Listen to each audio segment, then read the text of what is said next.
De tout temps, les hommes ont éprouvé le besoin de parcourir la montagne et d'escalader les sommets.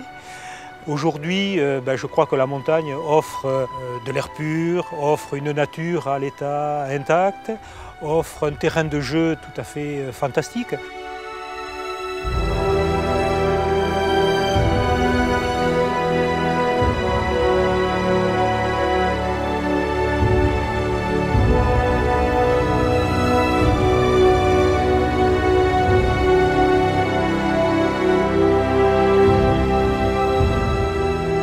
Sur ces sommets accessibles qu'à pied, des refuges sont implantés. Depuis quelques années, le Conseil général mène une politique de soutien envers ces refuges en les intégrant au plan tourisme.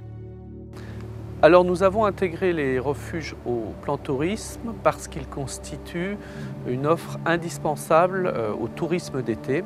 Ce sont des lieux de secours mais aussi des lieux d'accueil de la clientèle touristique en montagne et il nous fallait adapter cette offre d'hébergement qui était devenue peut-être un petit peu trop rustique au goût de la clientèle.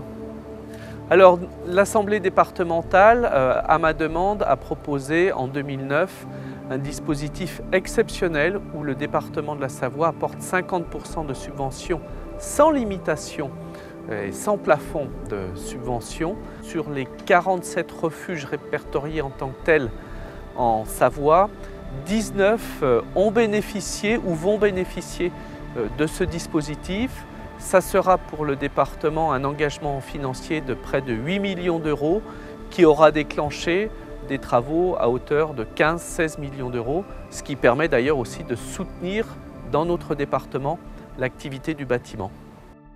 Certains refuges les plus rustiques ont dû faire peau neuve, tout comme le refuge de Pressay, situé à 2514 mètres d'altitude en face de la célèbre Piedramonta. Quand j'en parle, moi, je dis que c'est le plus beau lieu de travail du monde. Et puis souvent les randonneurs me demandent les noms des montagnes. Donc en face on a la Vanoise, partant clair, tout au fond on voit les écrins.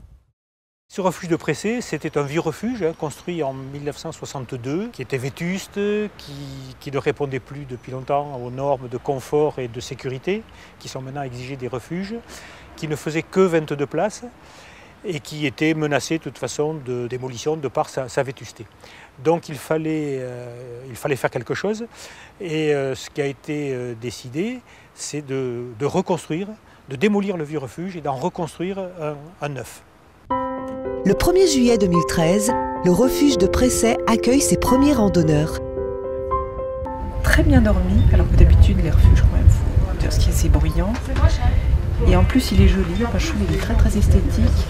Ça a le côté où on vient dans un refuge, c'est de récupérer, bien dormir pour repartir le lendemain en forme. C'est ce qu'on attend d'un refuge au niveau de sa sécurité. Il est ouvert tout le temps. Et puis il y a une autre partie du temps où il est gardé par un gardien. Donc effectivement, dans ce refuge, il y a maintenant du confort. On peut y manger, y dormir dans des conditions très très agréables. Il y a des douches, il y a des WC, il y a un vestiaire chauffé. Ces refuges rénovés, comme le refuge de Pressay ou celui de la Balme, apportent aux randonneurs un confort très agréable et un côté convivial. Une ambiance chaleureuse à laquelle le gardien contribue énormément. Le gardien est toujours là dans sa cuisine, quoi, en gros. Et puis à l'accueil des personnes. On essaie de regrouper les gens sur des grandes tables pour que ce soit plus convivial. Avant, ils ne se connaissaient pas et après le repas, ils sont devenus amis, quoi. Alors actuellement, on peut faire dormir 28 personnes dans des bonnes conditions de confort.